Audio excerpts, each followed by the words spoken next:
ಆ ಚತುರ್ದಶಮಾದ್ವರ್ಷಾತ್ ಕರ್ಮಾಣಿ ನಿಯಮೇನ ತು ದಶಾವರಾಣಾಂ ಜನ್ಮಾನಾಂ ಕಾರಣಾನಿ ಕರೋತ್ಯಯಂ.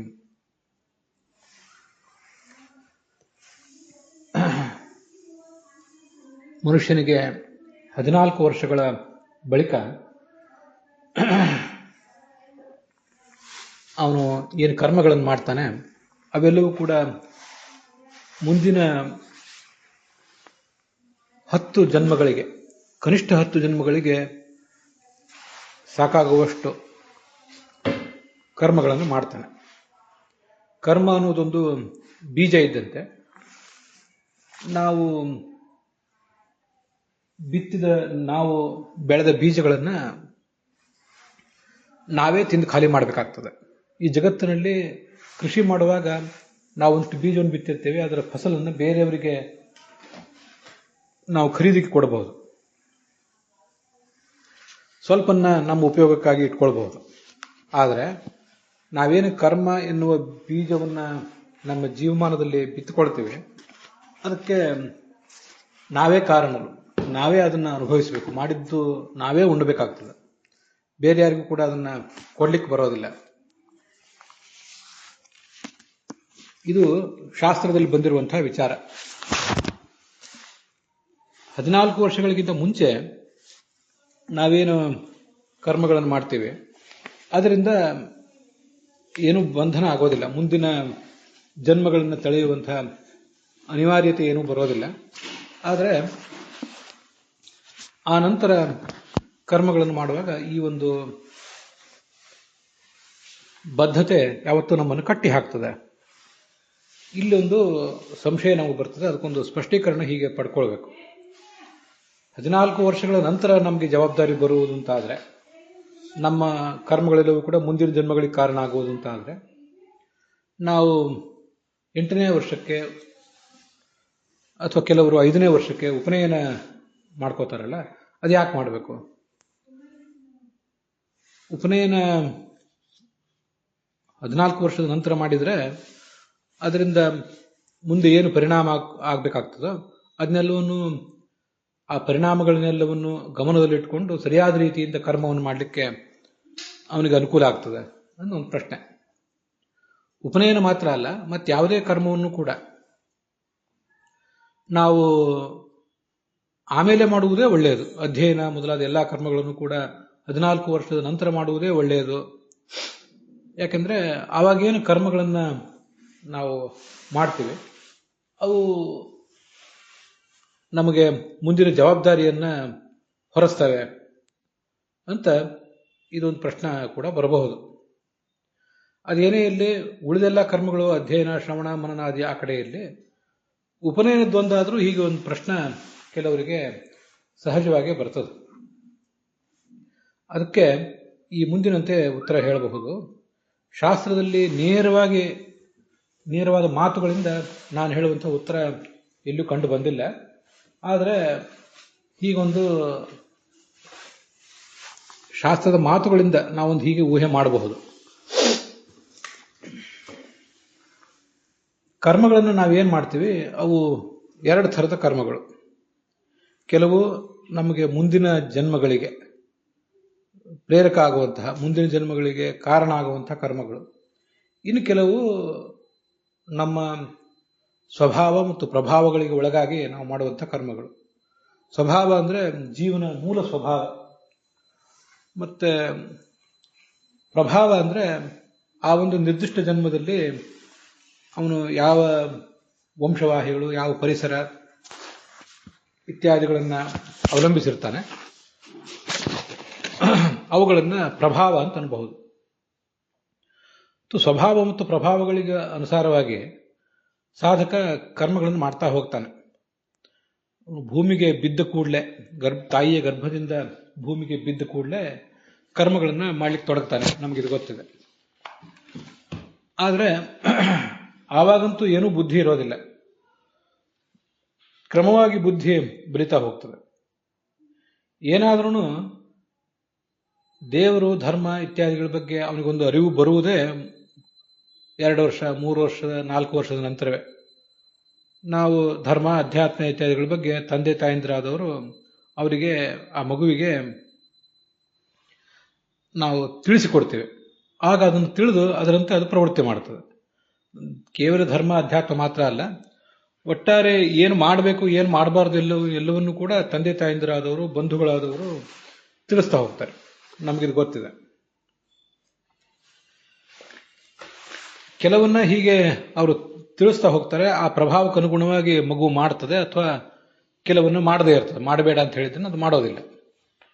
ಇನ್ನು ಕೆಲವನ್ನ ಅವ್ರು ಯಾರು ಹೇಳದೆ ಹೋದ್ರೂ ಕೂಡ ತಾನು ಮಾಡ್ತದೆ. ಇದನ್ನು ನಾವು ಜಗತ್ತಿನಲ್ಲಿ ನಮ್ಮ ಜೀವಮಾನದಲ್ಲೇ ನೋಡಿರ್ತೇವೆ, ನಮ್ಮ ವೈಯಕ್ತಿಕ ಜೀವಮಾನದಲ್ಲೇ, ಮತ್ತೆ ನಮ್ಮ ಮಕ್ಕಳು, ಮೊಮ್ಮಕ್ಕಳು ಮೊದಲಾದವರ ಜೀವಮಾನದಲ್ಲೂ ಕೂಡ ನಾವು ಅದನ್ನು ಕಾಣಬಹುದು. ಅದು ತನ್ನ ಸ್ವಭಾವಕ್ಕನುಗುಣವಾಗಿ, ಪೂರ್ವಜನ್ಮದ ಸಂಸ್ಕಾರಕ್ಕನುಗುಣವಾಗಿ ಅಂಥ ಕರ್ಮಗಳನ್ನ ಆ ಶಿಶು ಮಾಡ್ತಾ ಹೋಗ್ತದೆ. ಇದನ್ನೇ ನಾನು ಎರಡನೇ ಥರದ ಕರ್ಮಗಳನ್ನು ಹೇಳೋದು. ಸ್ವಭಾವ ಮತ್ತು ಪ್ರಭಾವಗಳಿಗನುಸಾರವಾಗಿ ಏನು ಕರ್ಮಗಳನ್ನ ಅವನು ಮಾಡ್ತಾನೆ, ಅದರಿಂದ ಮುಂದಿನ 10 ಜನ್ಮಗಳನ್ನು ತಳೆಯುವಂತಹ ಅನಿವಾರ್ಯತೆ ಹೆಚ್ಚು ಇರೋದಿಲ್ಲ. ಆದರೆ 14 ವರ್ಷಗಳ ನಂತರ ಏನು ಕರ್ಮಗಳನ್ನು ಮಾಡ್ತಾನೆ, ಅವುಗಳನ್ನು ಕೂಡ ಸ್ವಭಾವ ಮತ್ತು ಪ್ರಭಾವಗಳಿಗೆ ಅನುಸಾರವಾಗಿಯೇ ಮಾಡಿದ್ರು ಮುಂದಿನ 10 ಜನ್ಮಗಳನ್ನ ಎತ್ತುವಂತಹ ಅನಿವಾರ್ಯತೆ ಅಲ್ಲಿ ಒಂದಿರ್ತದೆ. ಮಹಾಭಾರತ ತಾತ್ಪರ್ಯ ನಿರ್ಣಯದಲ್ಲಿ ಈ ಒಂದು ವಿಷಯ ಕಾಣಿಸ್ತದೆ.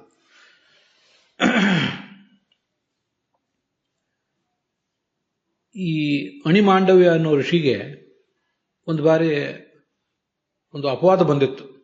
ಅವನೇನೋ ರಾಜರ ಸಂಪತ್ತನ್ನ ಅಪಹಾರ ಮಾಡಿದ್ದಾನೆ ಅಂತ. ಆವಾಗ ಕಳ್ಳರು, ಅದಕ್ಕೆ ಪೂರ್ವಭಾವಿಯಾಗಿ ಕಳ್ಳರು ಅವನು ಏನನ್ನೋ ರಾಜನ ಅರಮನೆಯಲ್ಲಿ ಕಳ್ಳತನ ಮಾಡಿ ಇವನ ಮಾಂಡವ್ಯನ ಅರಮನೆ ಆಶ್ರಮದ ಸಮೀಪ ಇಟ್ಟಿದ್ರು. ರಾಜಭಟರು ಅಲ್ಲಿ ಬಂದ್ರು, ಇವನನ್ನೇ ಕಳ್ಳ ಅಂತ ತೀರ್ಮಾನ ಮಾಡಿದ್ರು. ಮತ್ತೆ ಅವನನ್ನ ಶೂಲಕ್ಕೇರಿಸಿದ್ರು. ಶೂಲಕ್ಕೇರಿಸುವುದು ಅಂದ್ರೆ ಅವನ ಪೃಷ್ಠಭಾಗಕ್ಕೆ ದೊಡ್ಡ ಗಡಾರಿ ಅಥವಾ ದೊಡ್ಡ ಕಬ್ಬಿಣದ ಮೊಳೆ ಅದನ್ನ ಸಿಕ್ಕಿಸಿ ಅವನಿಗೆ ವೇದನೆ, ಮರಣ ಪರ್ಯಂತ ವೇದನೆ ಆಗುವಂತೆ ಮಾಡೋದು. ಇದೊಂದು ರೀತಿಯಾದ ಶಿಕ್ಷೆ ಆಗಿನ ಕಾಲದಲ್ಲಿ. ಅದಕ್ಕೆ ಏರಿಸಿದ್ರು. ಆದರೆ ಏನೋ ಕಾರಣದಿಂದ ಅವನು ಆ ಶೂಲಕ್ಕೆ ಏರಿಸಿದ್ರು ಕೂಡ ಸಾಯಲಿಲ್ಲ. ಆ ಅಣಿ ಅಂದ್ರೆ ಮೊಳೆ ಅವನ ಪೃಷ್ಠಭಾಗದಲ್ಲಿ ಹಾಗೆ ಅಂಟಿಕೊಂಡಿತ್ತು. ಅವನು ಹಾಗೆ ಸಂಚಾರ ಮಾಡ್ತಿದ್ದ ಆ ನೋವಿನಿಂದಲೇ. ಒಂದ್ಸರಿ ಯಮನನ್ನು ಕೇಳಿದ, ಯಾಕೆ ಹೀಗೆ ಮಾಡ್ತಾ ಇದ್ದಿ ಅಂತ, ನನಗಿಂತ ಶಿಕ್ಷೆ ಯಾಕೆ ಬಂತು ಅಂತ ಯಮನನ್ನ ಕೇಳಿದ. ಈ ಮುನಿಗೆ ಇಂಥದೊಂದು ಕಷ್ಟ ಆಗಿದ್ದು, ಮತ್ತೆ ಅವನು ಆ ಮೊಳೆಯ ಸಮೇತ ಶೂಲ ಸಮೇತನಾಗಿ ಸಂಚಾರ ಮಾಡ್ತಿದ್ದದ್ದು ರಾಜನಿಗೊಮ್ಮೆ ಗೊತ್ತಾಯಿತು. ಶೂಲಕ್ಕೇರಿಸಿದ್ರು ಅವನು ಸಾಯಲಿಲ್ಲ. ಆದ್ದರಿಂದ ರಾಜ ಭಯಪಟ್ಟು ಅವನನ್ನ ಕೆಳಗಿಳಿಸಿದ. ಇದು ಮಹಾಭಾರತದ ಆದಿಪರ್ವದಲ್ಲಿ, ಸಂಭವ ಪರ್ವದಲ್ಲಿ ಕೂಡ ಅಣಿಮಾಂಡವ್ಯ ವ್ಯಾಖ್ಯಾನದಲ್ಲಿ ಕಥಾ ಬಂದಿದೆ. ಮುಂದೆ ಅವನು ಯಮನ ಬಳಿಗೆ ಹೋದ. ಯಮನ ಬಳಿಗೆ ಹೋದಿ ಕೇಳಿದ ಅವನನ್ನು, ಎಸ್ಯಂ ಫಲ ನಿವೃತ್ತಿ, ನನಗಿದು ಆಗಿದ್ದು ಹೀಗ್ಯಾಕಾಗಿದೆ, ನನಗಿದರ ಇಂಥ ಒಂದು ದುಸ್ಥಿತಿಗೆ ಕಾರಣ ಏನು? ಧರ್ಮ ಹೇಳಿದ, ಈ ಸಣ್ಣ ಸಣ್ಣ ಚಿಟ್ಟೆಗಳು ಮೊದಲಾದ ಪ್ರಾಣಿಗಳ ಪೃಷ್ಠಭಾಗಕ್ಕೆ ನೀನು ಒಂದು ಮುಳ್ಳು ಚುಚ್ಚುತ್ತಾ ಇದ್ದಿ, ಹುಲ್ಲು ಕಡ್ಡಿ ಮೊದಲಾದನ್ನ, ಅದರ ಕಾರಣದಿಂದಾಗಿ ಇಂಥದೊಂದು ದುಸ್ಥಿತಿ ನಿನಗೆ ಬಂದು ಒದಗಿದೆ ಅಂತ ಯಮ ಹೇಳಿದ. ಆವಾಗ ಅವನು ಹೇಳಿದ,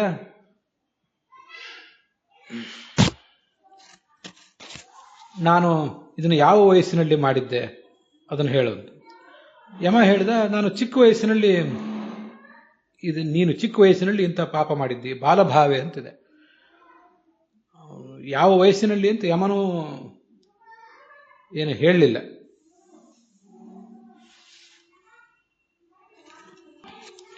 ಆಗ ಅಣಿಮಾಂಡವ್ಯ ಅಂದ, ಬಾಲೋಹಿ 12 ವರ್ಷ ಜನ್ಮತೋ ಯತ್ ಕರಿಷ್ಯತಿ ನ ಭವಿಷ್ಯತ್ಯ ಧರ್ಮೋತ್ರ.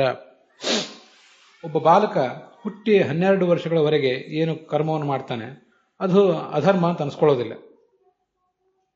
ಆವಾಗ ಅವರಿಗೆ ಧರ್ಮದ ದಿಕ್ಕು ದೆಸೆ ಏನು ತಿಳಿದಿರೋದಿಲ್ಲ.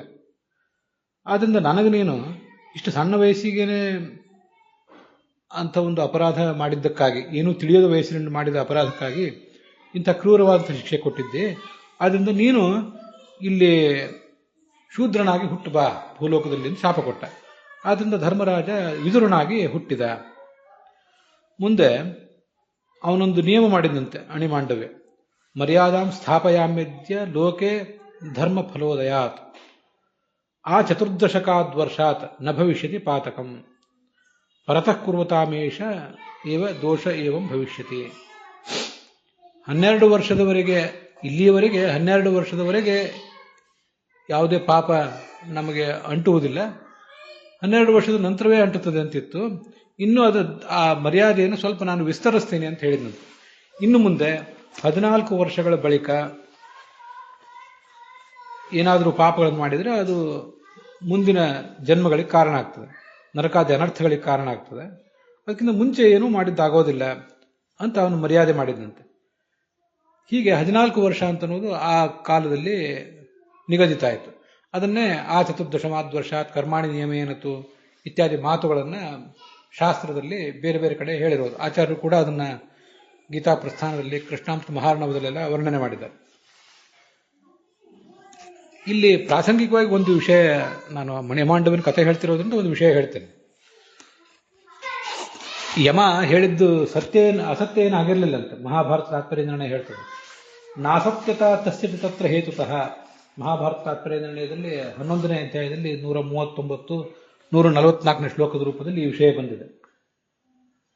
ಆ ಸಣ್ಣ ಸಣ್ಣ ಚಿಟ್ಟೆಗಳಿಗೆ ಅವನೇನು ಮುಳ್ಳು ಚುಚ್ಚಿದ್ದ, ಅದು ಕೂಡ ಒಂದು ಶೂಲಾರೋಪಕ್ಕೆ ಕಾರಣವೇ ಆಗಿತ್ತು. ಆದರೆ ಅದನ್ನೇ ಹೈಲೈಟ್ ಮಾಡಿದ ಯಮ. ಅದಕ್ಕಿಂತ ಮುಖ್ಯ ಕಾರಣವಂತ ಮತ್ತೊಂದಿತ್ತು, ಅದನ್ನು ಹೇಳಲಿಲ್ಲ. ಈ ಕ್ಷುದ್ರವಾದ ಕಾರಣ ಹೇಳಿ ಆ ಮುನಿಗೆ ಕೋಪ ತರಿಸಿದ. ಈ ಮುನಿ ತಾನು ವಸಿಷ್ಠನಿಗೆ ಸಮಾನ ಆಗಬೇಕು ಅಂತ ಒಂದು ಅಭಿಪ್ರಾಯವನ್ನು ಇಟ್ಕೊಂಡು ತಪಸ್ಸು ಮಾಡಲಿಕ್ಕೆ ಹೊರಟಿದ್ದ. ಯಾರೂ ಕೂಡ ಕೆಳಗಿನ ಸ್ಥಾನದಲ್ಲಿದ್ದವರು ಮೇಲಿನ ಸ್ಥಾನದ ಬಯಕೆಯಿಂದ ಇಂಥ ಕೃತ್ಯಗಳನ್ನು ಮಾಡಬಾರದು ಅಂತ ಶಾಸ್ತ್ರದ ಸಂದೇಶ. ಹಾಗೇನಾದರೂ ಮಾಡಿದರೆ ದೈವದ ವ್ಯವಸ್ಥೆ, ಇಂದ್ರಾದಿ ದೇವತೆಗಳಿರಬಹುದು, ಮತ್ತಾರು ಅಪ್ಸರೆಯರಿರಬಹುದು, ಇನ್ಯಾರು ಸ್ವತಃ ಯಮನೇ ಇರಬಹುದು, ಅಥವಾ ಸ್ವತಃ ಭಗವಂತ ಇರಬಹುದು, ಅವರನ್ನ ಅಂಥ ಒಂದು ಪ್ರಯತ್ನದಿಂದ ವಿಮುಖರನ್ನಾಗಿ ಮಾಡ್ತಾರೆ. ಶಾಪ, ಕೋಪ, ತಾಪ, ಕಾಮ ಇತ್ಯಾದಿಗಳಿಗೆ ಬಲಿಯಾಗಿ ತಾವು ಮಾಡಿದ ಹೆಚ್ಚಿನ ಪ್ರಯತ್ನವನ್ನ ಅವರು ಕಳ್ಕೊಳ್ಳುವಂತೆ, ಹೆಚ್ಚಿನ ಪ್ರಯತ್ನ ಮತ್ತು ಪ್ರಯತ್ನದ ಫಲವನ್ನು ಕಳ್ಕೊಳ್ಳುವಂತೆ ಮಾಡ್ತಾರೆ. ಮುಖ್ಯ ತಪ್ಪು ಆ ಋಷಿದು ವಸಿಷ್ಠನಿಗೆ ಸಮಾನತೆಯನ್ನು ಬಯಸಿ ತಪಸ್ಸು ಮಾಡಿದ್ದೇ ಆಗಿತ್ತು. ಆದರೆ ಅದನ್ನು ಇವನು ಹೇಳಲಿಲ್ಲ. ಅದನ್ನು ಹೇಳಿದ್ರೆ ಪ್ರಾಯ ಋಷಿ ತಪ್ಪಾಯ್ತನೋ ಅಂತ ತಂದುಬಿಡ್ತಿದ್ದಾನು. ಆದರೆ ಅದನ್ನ ಅವನು ಹೇಳಲಿಲ್ಲ. ಹೇಳಿದ್ದು ಈ ಚಿಟ್ಟೆಗಳ ಪೃಷ್ಠಭಾಗಕ್ಕೆ ನೀನು ಮುಳ್ಳು ಚುಚ್ಚಿದೆ ಅಂತ. ಪ್ರಾಯ ಕಾಲಾಂತರದಲ್ಲಿ ಆ ಮುನಿಗೆ ನಾನು ವಸಿಷ್ಠನಿಗೆ ಸಮಾನತೆಯನ್ನು ಬಯಸಬಾರದಿತ್ತು ಅನ್ನೋದು ತಿಳಿದಿತ್ತೇನೋ, ಮುಂದೆ ತಿಳಿತದೇನೋ, ಅದೆಲ್ಲೋ ಅಲ್ಲಿ ಶಾಸ್ತ್ರದಲ್ಲಿ ಬರೋದಿಲ್ಲ. ಜ್ಞಾನಿಗಳಿಗೆ ಅದೆಲ್ಲ ತಿಳಿತದೆ, ಆದರೆ ಆಗ ತಿಳಿಲಿಲ್ಲ ಅಷ್ಟೆ. ಅಂತೂ ಯಮ ಕಾರಣವನ್ನು ಹೇಳಿದ.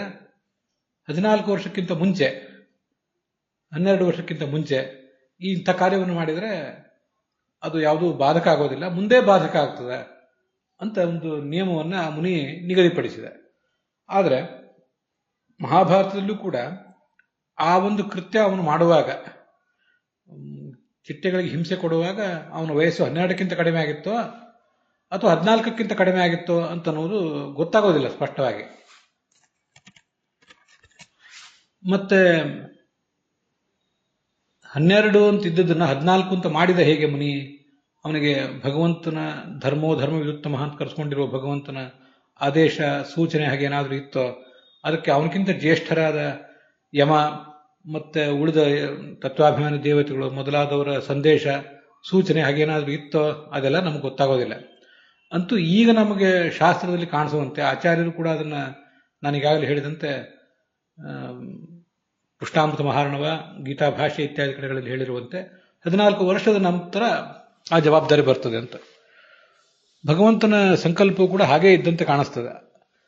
ಈ ವಾಸ್ತವಿಕ ಧರ್ಮ ಏನು ಅನ್ನೋದನ್ನ ಅತ್ಯಂತ ಶ್ರೇಷ್ಠ ಜ್ಞಾನಿಗಳು, ನಮ್ಮ ನಡುವೆ ಇರುವಂತಹ ಅತ್ಯಂತ ಶ್ರೇಷ್ಠ ಜ್ಞಾನಿಗಳು ಅಂದ್ರೆ ಈ ಜೀವಕೋಟಿಯಲ್ಲಿ ಚತುರ್ಮುಖ ಮತ್ತೆ ಮುಖ್ಯ ಪ್ರಾಣರು. ಅದರಲ್ಲಿ ಆ ಮುಖ್ಯ ಪ್ರಾಣನ ಅವತಾರರಾದಂತಹ ಆಚಾರ್ಯರು ಅದನ್ನು 14ನೇ ವರ್ಷಕ್ಕೆ ಅಂತ ನಿಗದಿಪಡಿಸಿದ್ದಾರೆ. ಅದರಿಂದ ಮೂಲತಃ ಶಾಸ್ತ್ರದ ದೃಷ್ಟಿ 14ನೇ ವರ್ಷದ್ದು ಅಂತಾನೆ ಇದ್ದಿರಬೇಕು. ಯಾವುದೋ ಕಾಲದಲ್ಲಿ ಅದು 12 ಅಂತ ಇತ್ತೇನೋ. 12 ಅಂತಿದ್ದದನ್ನ ಮತ್ತೆ ಈ ಮುನಿ ಸರಿಪಡಿಸಿದ. ವಸ್ತುತಃ 14 ಅಂತಲೇ ಆಗಬೇಕಾಗಿತ್ತು ಅಂತ ಈಗ ಕಾಣಿಸ್ತದೆ. ಇದನ್ನು ನೋಡಿದ್ರೆ ಅದೊಂದು ಊಹೆ ಏನಂದ್ರೆ, ಮುನಿ ಆ ಪಾಪವನ್ನು ಮಾಡಿದಾಗ, ಚಿಟ್ಟೆಗಳಿಗೆ ಹಿಂಸೆ ಕೊಡುವ ಪಾಪವನ್ನು ಮಾಡಿದಾಗ ಅವನಿಗೆ 12 ಅಥವಾ 13 ವಯಸ್ಸು ಆಗಿದ್ದಿರಬೇಕು. ಆದ್ರಿಂದಲೇ ಅವನು ಆ ವಯಸ್ಸನ್ನು ಹೆಚ್ಚಿಗೆ ಮಾಡಿದ. ಅವನು ಇನ್ನೂ 9, 10, 11 ವಯಸ್ಸಿನವನಾಗಿದ್ದಾಗ ಚಿಟ್ಟೆಗಳಿಗೆ ಹಿಂಸೆ ಕೊಡುವ ಪಾಪ ಮಾಡಿದ್ದರೆ, ನಾನು ಮಾಡಿದ ಆ ಹಿಂಸೆ ಅನ್ನುವ ಕೆಟ್ಟ ಕಾರ್ಯಕ್ಕಾಗಿ ನೀನು ನನಗೆ ಇಂಥ ದುಷ್ಟ ಶಿಕ್ಷೆ ಕೊಡಿಸಿದ್ದು, ಕೆಟ್ಟ ಶಿಕ್ಷೆ ಕೊಡಿಸಿದ್ದು ಸರಿಯಲ್ಲ ಅಂತ ಅವನು ಯಮನ ಮೇಲೆ ಆಕ್ಷೇಪ ಮಾಡಬಹುದಿತ್ತು. ಆಕ್ಷೇಪ ಮಾಡಿದ್ದ. ಆದರೆ ಪ್ರಾಯ ಅವನು ಮಾಡಿದ್ದು ಆ 12 ಅಥವಾ 13ನೇ ವಯಸ್ಸಿಗೆ ಮಾಡಿದ್ದಿರಬೇಕು. ಆದರೂ ಅವನ ದೃಷ್ಟಿಯಲ್ಲಿ ಅದು ಬಹಳ ಸಣ್ಣದೇ ಆಗಿಬಿಟ್ಟಿತ್ತು. ದೊಡ್ಡ ಪಾಪ ಅಂತ ಅನಿಸ್ಕೊಳ್ಳಲಿಲ್ಲ ಅವನ ದೃಷ್ಟಿಯಲ್ಲಿ, ಅದು ಅಣಿಮಾಂಡವಿನ ದೃಷ್ಟಿಯಲ್ಲಿ. ಅದು ನಮ್ಮೆಲ್ಲರ ಸ್ವಭಾವ. ಅಲ್ಪೇ ಅಪರಾಧೇಪಿ ಮೇ ಮಹಾನ್ ಮಮ ದಂಡಸ್ತ್ವಯಾ ಕೃತಃ ಗರಿಯಾನ್ ಬ್ರಾಹ್ಮಣ ವದಃ ಸರ್ವಭೂತ ವಧಾದಪಿ. ನಂದು ಬಹಳ ಸಣ್ಣ ತಪ್ಪಾಗಿತ್ತು, ಆದರೆ ಅದಕ್ಕೊಂದು ಬಹಳ ದೊಡ್ಡ ಶಿಕ್ಷೆಯನ್ನೇ ನೀನು ಕೊಟ್ಟುಬಿಟ್ಟು ನನಗೆ, ನೀನು ಯಮ. ಯಾಕಂದ್ರೆ ಬ್ರಾಹ್ಮಣನಾದಂಥ ನನ್ನ ವಧಕ್ಕೆ ಆ ರಾಜನ ಮೂಲಕ ನೀನು ಪ್ರಯತ್ನಪಡಿಸಿದೆ.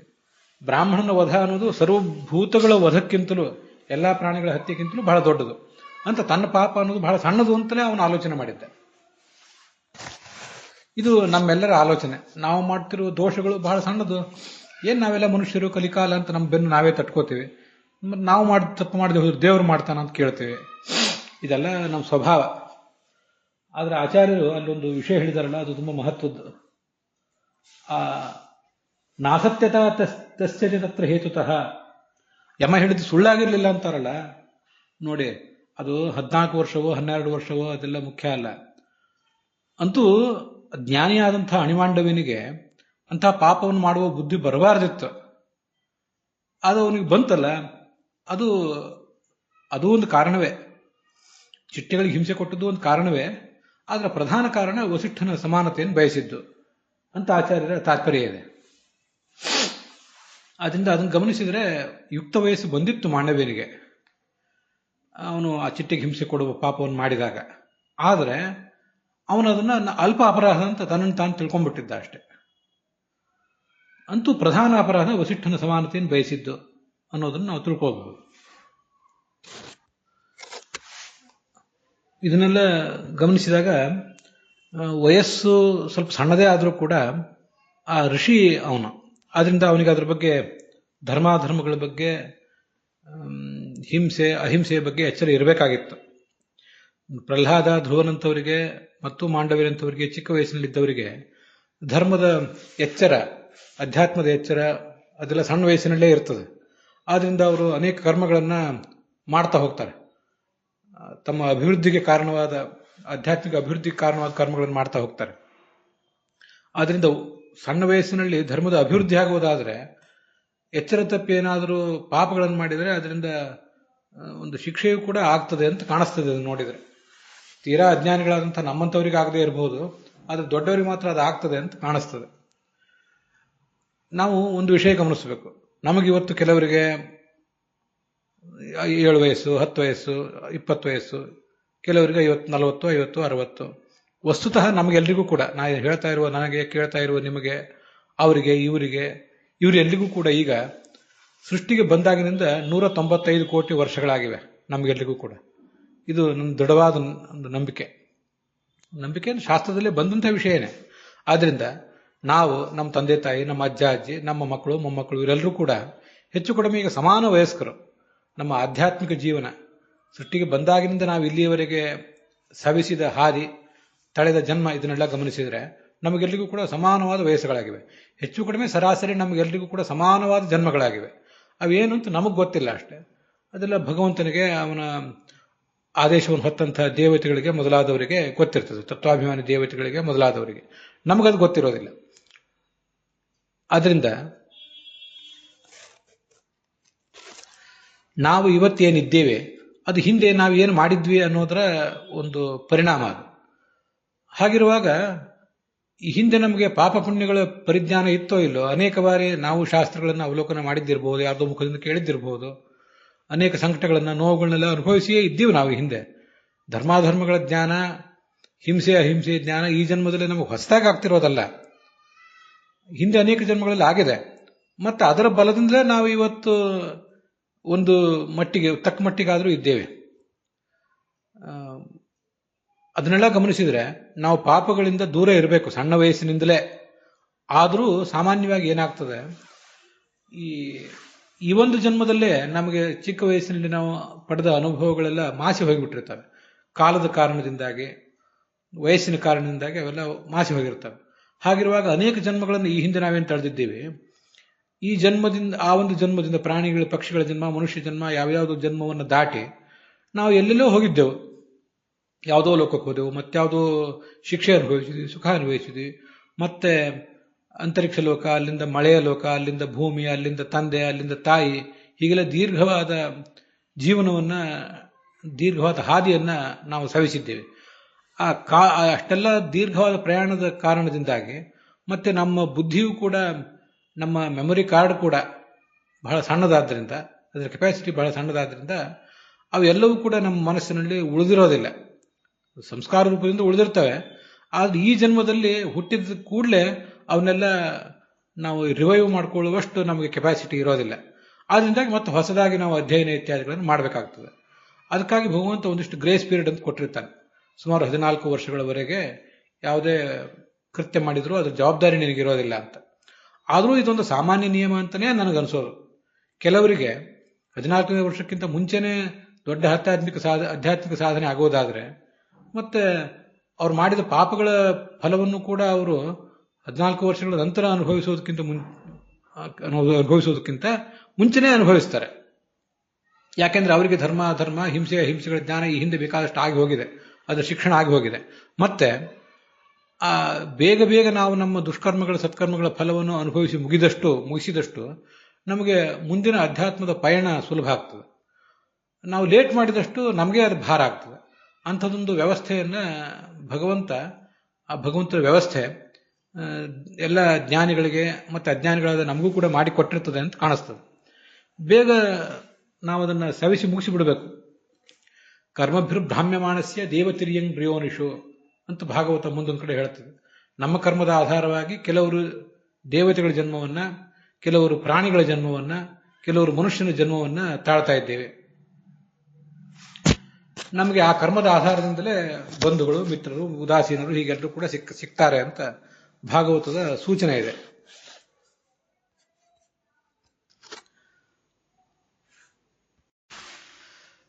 ಗಹನ ಕರ್ಮಣೋಗತಿ ಅಂತಾರಲ್ಲ ಭಗವದ್ಗೀತಾದಲ್ಲಿ, ಹಾಗೆ ಕರ್ಮದ ಗತಿ ಅಂತ ಅನ್ನೋದು ಬಹಳ ಸೂಕ್ಷ್ಮವಾದದ್ದು. ಎಲ್ಲಾ ತಲೆಗೂ ಒಂದೇ ನಿಯಮ ಇರೋದಿಲ್ಲ.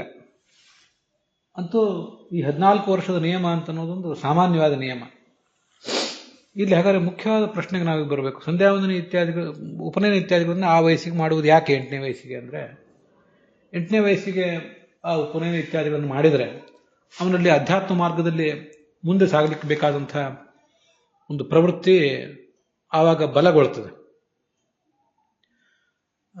ನನಗಾಗಲೇ ಹೇಳಿದಂತೆ 14ನೇ ವಯಸ್ಸು ಅನ್ನೋದೊಂದು ಸಾಮಾನ್ಯವಾದ ನಿಯಮ. ಅದು ಉಪನಯನ ಮಾಡಿದಾಗ ಅದು ಆ ಉಪನಯನ ಅನ್ನೋ ಕರ್ಮ, ಸಂಧ್ಯಾವಂದನೆ, ದೇವರ ಪೂಜೆ ಇತ್ಯಾದಿ ಕರ್ಮಗಳು ಮುಂದಿನ ಜನ್ಮಕ್ಕೆ ಕಾರಣ ಆಗ್ತಾವೋ ಇಲ್ಲೋ ಗೊತ್ತಿಲ್ಲ. ಅಂತೂ ಬೇರೆ ಕರ್ಮಗಳಿಂದಾಗಿ ನಾವು ಮತ್ತೆ ಮುಂದಿನ ಜನ್ಮಗಳೇನನ್ನು ತಾಳ್ಬೇಕಾಗ್ತದೆ. ಆ ಕರ್ಮಗಳಲ್ಲಿ ನಮ್ಮ ಜೀವನ, ಆ ಕರ್ಮಗಳಿಂದ ಪ್ರಾಪ್ತವಾದ ಜನ್ಮಗಳಲ್ಲಿ ನಮ್ಮ ಜೀವನ ತುಂಬಾ ಸುಲಲಿತವಾಗಿ ನಡೆಯುವಂತೆ, ಆಧ್ಯಾತ್ಮಿಕತೆಯಿಂದ ಕೂಡಿ ಆ ಜೀವನ ನಡೆಯುವಂತೆ ಈ 8ನೇ ವಯಸ್ಸಿಗೆ ಕೊಡಿಸುವಂತಹ ಈ ಸಂಸ್ಕಾರ ಅಂತ ಅನ್ನೋದು ಸಹಾಯಕ ಆಗ್ತದೆ. ನಾವು ಮಾಡುವಂತಹ ಕೆಲವು ಬೇರೆ ಕರ್ಮಗಳು ಜನ್ಮಕ್ಕೆ ಕಾರಣ ಆಗ್ತವೆ, ಅದು ನಾವು ನೋಡಿದ್ದೀವಿ. ಜನ್ಮಕ್ಕೆ, ಮುಂದಿನ ಜನ್ಮಗಳಿಗೆ ಕಾರಣ ಆಗುವಂಥವು, ಸುಖ ದುಃಖಗಳಿಗೆ ಕಾರಣ ಆಗುವಂತಹ ಕರ್ಮಗಳು ಬೇರೆ, ಸಂಧ್ಯಾವಂದನೆ ಇವು ಮೊದಲಾದ ಕರ್ಮಗಳು ಬೇರೆ. ಒಟ್ಟಾರೆ ನಮಗೇನು ಮುಂದಿನ ಜನ್ಮಗಳು ಬರಬೇಕಾಗಿದೆ, ಆ ಜನ್ಮಗಳಲ್ಲಿ ವ್ಯರ್ಥವಾಗಿ ನಮ್ಮ ಕಾಲ ಕಳೆದು ಹೋಗಬಾರದು, ನಮ್ಮ ಅಧ್ಯಾತ್ಮದ ಸಾಧನೆಗೆ ತೊಡಕಾಗಬಾರದು, ಸಾಧನೆ ಆ ಮಾರ್ಗಕ್ಕೆ ಪ್ರತಿರೋಧ ಬರಬಾರದು ಅನ್ನೋ ಕಾರಣಕ್ಕಾಗಿ ನಮಗೆ ಎರಡನೇ ಜನ್ಮವನ್ನು ಕೊಡಿಸುವಂತಹ ಈ ಉಪನಯನದ ಸಂಸ್ಕಾರ ಇತ್ಯಾದಿಗಳನ್ನು ಮಾಡ್ತಾರೆ. ಮತ್ತೆ ಉಪನಯನ ಸಂಸ್ಕಾರವನ್ನು ನಾವು ಪುರುಷರಿಗೆ ಮಾಡ್ತಾರೆ, ಸ್ತ್ರೀಯರಿಗೆ ಮಾಡೋದಿಲ್ಲ, ಅದೆಲ್ಲ ವಿಷಯ ಬೇರೆ. ಆದರೂ ನಂದೊಂದು ಅಭಿಪ್ರಾಯ ಇದೆ, ನಾನು ಬಹಳ ಹಿಂದೆನೇ ಅದನ್ನು ಹೇಳಿದ್ದೆ. ಹುಡುಗಿಯರಿಗೂ ಕೂಡ ಒಂದು ಇನಿಷಿಯೇಷನ್ ಅಂತ ಅನ್ನೋದನ್ನ ಚಿಕ್ಕ ವಯಸ್ಸಿನಲ್ಲೇ ಮಾಡಿಸ್ಬೇಕು. ಹುಡುಗರಿಗೆ ಹೇಗೆ 8ನೇ ವಯಸ್ಸಿನಲ್ಲಿ ಇನಿಷಿಯೇಷನ್ಸ್ ಮಾಡಿಸ್ತಾರೆ, ಹಾಗೆ ಹುಡುಗಿಯರಿಗೂ ಕೂಡ ಒಂದು ಇನಿಷಿಯೇಷನ್ ಅದನ್ನು ಮಾಡಿಸ್ಬೇಕು. ಉಪನಯನ ಅಂದ್ರೆ ಅದೊಂದು ರೀತಿ ಇನಿಷಿಯೇಷನ್ ಅಷ್ಟೇ, ಅಧ್ಯಾತ್ಮದ ಕಡೆಗೆ ಅವರನ್ನು ತೊಡಗಿಸುವುದಷ್ಟೇ. ಹುಡುಗರಿಗೂ ನಾವು 8ನೇ ವಯಸ್ಸಿಗೆ ಉಪನಯನ ಮಾಡುವುದು ಅಂದ್ರೆ ಒಂದು 3-4ನೇ ವಯಸ್ಸಿಗೂ ಅವ್ರಿಗೆ ಶ್ಲೋಕಗಳನ್ನ ಹೇಳಿಕೊಡ್ಲಿಕ್ಕಂತೂ ಪ್ರಾರಂಭಿಸ್ತೇವಲ್ಲ ಮನೆಯಲ್ಲಿ.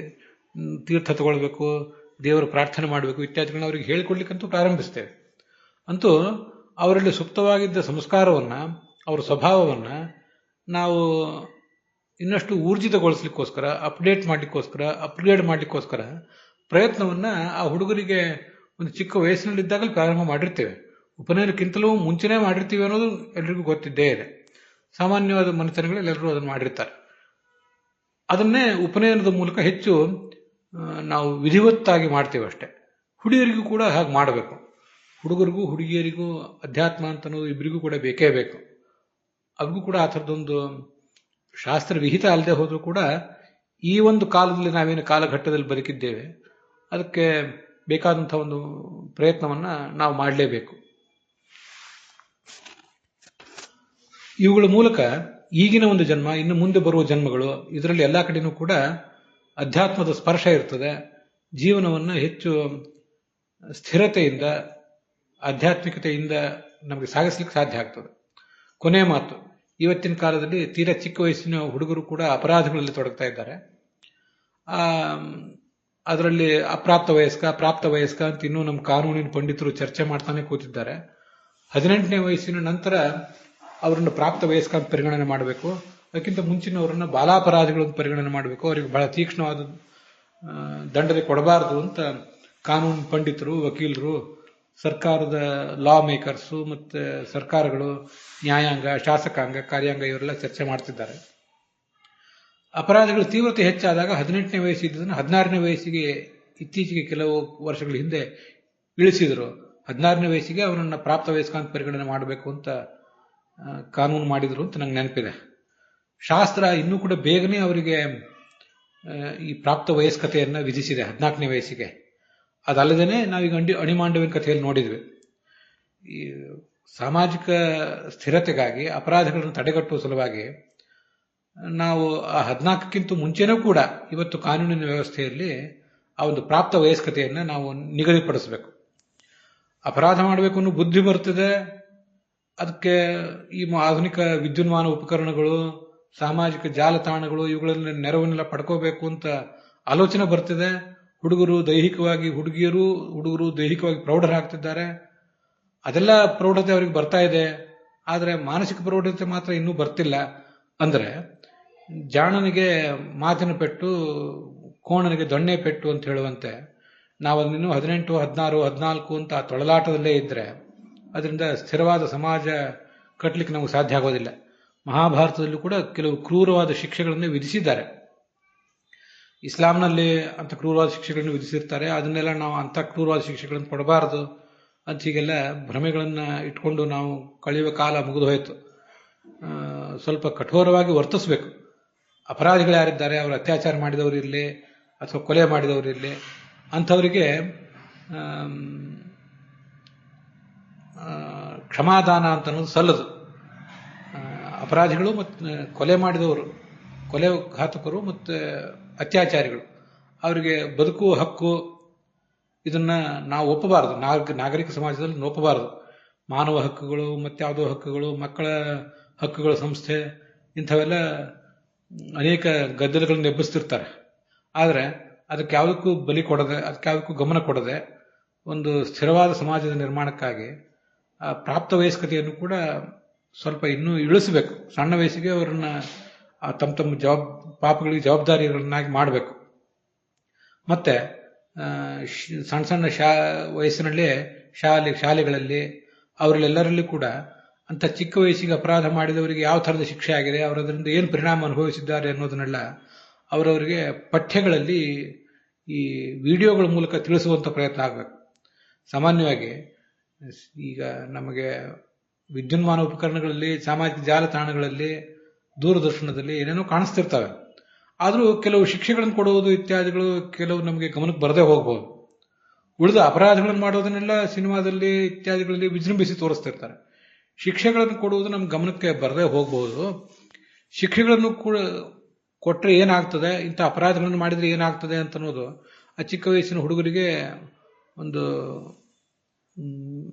ಸಣ್ಣ ವಯಸ್ಸಿನಲ್ಲಿ ಅವರಿಗೆ ತೋರಿಸಿ ಆ ಮೂಲಕ ಅವರಲ್ಲಿ ಭಯ ಬಿತ್ತಿ ಅವರನ್ನ ಅದರಿಂದ ವಿಮುಖರನ್ನಾಗಿ ಮಾಡಿಸುವಂತ ಒಂದು ಪ್ರಯತ್ನ ಪಡಬೇಕು. ನಿಜವಾಗಿಯೂ ಇವತ್ತು ಸರ್ಕಾರಗಳು, ನ್ಯಾಯಾಂಗಗಳು, ಶಾಸಕಾಂಗಗಳು, ಜನ ಎಲ್ಲ ಮಾನವ ಹಕ್ಕು, ಮಕ್ಕಳ ಹಕ್ಕಿನ ಹೋರಾಟಗಾರರು ಇವರೆಲ್ಲರೂ ಕೂಡ ಎಚ್ಚೆತ್ತುಕೊಳ್ಳುವಂತಹ ಕಾಲ ಈಗ ಬಂದಿದೆ. ಈಗ ನಾವು ಎಚ್ಚೆತ್ತುಕೊಳ್ಳದೆ ಹೋದರೆ ಮುಂದಿನ ಕಲಿಯುಗದಲ್ಲಿ ಇನ್ನಷ್ಟು ಭಯಾನಕವಾಗಿರ್ತದೆ ನಮ್ಮ ಪರಿಸ್ಥಿತಿ. ವ್ಯಕ್ತಿ, ಕುಟುಂಬ, ಸಮಾಜ ಮತ್ತು ರಾಷ್ಟ್ರ ಸುಖಮಯವಾಗಿ ಬದುಕುವುದು ಬಹಳ ಕಷ್ಟ ಆಗಿಬಿಡ್ತದೆ. ಕರ್ಮಗಳ ಈ ವ್ಯವಸ್ಥೆಯನ್ನು ಪ್ರಾಚೀನರು ಅವನ ಪ್ರಾಪ್ತ ವಯಸ್ಕತೆಯನ್ನು ಸಣ್ಣ ವಯಸ್ಸಿಗೆ 14ಕ್ಕೆ ಬಹಳ ಸೂಕ್ಷ್ಮವಾಗಿ ವಿಚಾರ ಮಾಡಿದರೆ ಅದನ್ನು ಇನ್ನೂ ಮುಂಚೆನೆ ಆ ಪ್ರಾಪ್ತ ವಯಸ್ಕತೆಯನ್ನು ನಾವು ಗುರುತಿಸಬೇಕು ಅಂತ ಅವರು ಸೂಚನೆ ಮಾಡಿದ್ದಾರೆ ಅಣಿಮಾಂಡವಿನ ಕಥೆಯಲ್ಲಿ. ಚಿಕ್ಕ ವಯಸ್ಸಿನಲ್ಲೇ ಅವನು ಮಾಡಿದ್ರು ಅದು ಅವನಿಗೆ ದೋಷಕಾರಕವೇ ಆಗಿತ್ತದು, ಪಕ್ಷಿ ಹಿಂಸೆ ಅನ್ನೋದು. ಆದರೆ ವಶಿಷ್ಠ ಋಷಿಯ ಸಾಮ್ಯವನ್ನು ಬಯಸಿದ್ದು ಇನ್ನೂ ದೊಡ್ಡ ಅಪರಾಧ ಅಂತ ಏನಿದೆ ಆ ಒಂದು ಸಂದೇಶವನ್ನು ನಾವು ಗುರುತಿಸಬೇಕು. ಬೇಗ ಪ್ರಾಪ್ತ ವಯಸ್ಕತೆಯನ್ನು ಗುರುತಿಸಿ ಅದಕ್ಕೆ ತಕ್ಕಂತೆ ಕಠೋರವಾದ ದಂಡ ಇತ್ಯಾದಿಗಳನ್ನು ಕೊಡಬೇಕು. ಹೀಗೆ ಆ ಕರ್ಮ ಎನ್ನುವ ಬೀಜಕ್ಕೆ ಜೀವನೇ, ಕರ್ಮವನ್ನು ಎಂಬ ಬೀಜವನ್ನು ಬಿತ್ತುವವನು ಜೀವನೇ. ಅದನ್ನು ತನ್ನ ಜೀವನವೆಂಬ ಜಮೀನಿನಲ್ಲೇ ಅವನು ಬಿತ್ಕೋತಾನೆ. ಅದರ ಫಲಗಳನ್ನೆಲ್ಲ ಗಮನಿಸಿ ನಮಗೆ ಅದಕ್ಕೆ ತಕ್ಕಂಥ ಸುಖ ದುಃಖಗಳನ್ನು ಕೊಡುವವನು ಈ ಭಗವಂತ ಅಂತ ನಾವು ಅದನ್ನು ತಿಳ್ಕೊಳ್ಬೇಕು. ಭಾಗವತದಲ್ಲಿ ಬಂದದ್ದು ಅದೇ ವಿಷಯ. ಕರ್ಮದ ಬಿತ್ತುವಿಕೆ ಆಗುವುದೆಲ್ಲಿ, ಅದನ್ನು ಸ್ವೀಕಾರ ಮಾಡುವವನು ಯಾರು? ಸ್ವೀಕಾರ ಮಾಡುವುದು ಅಂದ್ರೆ ಕರ್ಮದ ಫಲವನ್ನು ಸ್ವೀಕಾರ ಮಾಡುವವನು ಅಂತ ಅಷ್ಟು ಮಾತ್ರ ಅರ್ಥ ಅಲ್ಲ. ಕರ್ಮದ ಫಲವನ್ನು ಗಮನಿಸಿ ಅದಕ್ಕೆ ತಕ್ಕ ಫಲವನ್ನು ಕೊಡುವವನು ಅನ್ನುವುದು ಕೂಡ ಅದರ ಅರ್ಥ. ಭಗವಂತ ಅದನ್ನ ಪೂಜಾ ರೂಪದಿಂದ ಸ್ವೀಕಾರ ಮಾಡ್ತಾನೆ, ಈಶ್ವರ ಸೇವಾ ರೂಪವಾದ ಕರ್ಮವನ್ನು ಜೀವ ಮಾಡ್ತಾನೆ, ಭಗವಂತ ಅದನ್ನು ತನ್ನ ಪೂಜೆಯನ್ನು ಸ್ವೀಕಾರ ಮಾಡ್ತಾನೆ ಅಂತ ಅಷ್ಟು ಮಾತ್ರ ಅರ್ಥ ಅಲ್ಲ. ಯಾವ್ಯಾವ ಕರ್ಮವನ್ನು ಜೀವ ತನ್ನ ಸ್ವಭಾವ ಪ್ರಭಾವಗಳಿಗೆ ಅನುಸಾರವಾಗಿ ಮಾಡ್ತಾನೆ ಅದೆಲ್ಲವನ್ನು ಭಗವಂತ ಗ್ರಹಣ ಮಾಡಿ ಗಮನಿಸಿ ಅವನಿಗೆ ಮುಂದೆ ಏನು ಮಾಡ್ಕೊಡ್ಬೇಕೋ ಅದನ್ನು ಕೊಡ್ತಾರೆ, ಒಬ್ಬ ನ್ಯಾಯಾಧೀಶನಂತೆ ಅಂತ. ಆ ಅರ್ಥವನ್ನು ಕೂಡ ನಾವು ಅದನ್ನು ತಗೊಳ್ಬೇಕು ಅಂತ ನನ್ನ ಆಲೋಚನೆ. ಅದರೊಂದಿಗೆ ಇವತ್ತಿನ ಈ ಭಾಗ ಸಮಾಪ್ತ ಆಗಿದೆ. ಹುಸಿಯ ನಾಡಿ ಹೊಟ್ಟೆ ಹೊರೆವೆ ವಿಷಯದಲ್ಲಿ ರಚಕನೆಂದು ಹುಸಿಗೆ ಹಾಕಿದ್ರು ಇನ್ನು ಶ್ರೀಕೇಶನೇ, ಈಶನಿನ್ನ ಚರಣ ಭಜನೆ ಆಸೆಯಿಂದ ಮಾಡುವೆ, ದೋಷ ರಾಶಿ ನಾಶ ಮಾಡು ಶ್ರೀಶಕೇಶವ. ಶ್ರೀಕೃಷ್ಣಾರ್ಪಣ ವಸ್ತು.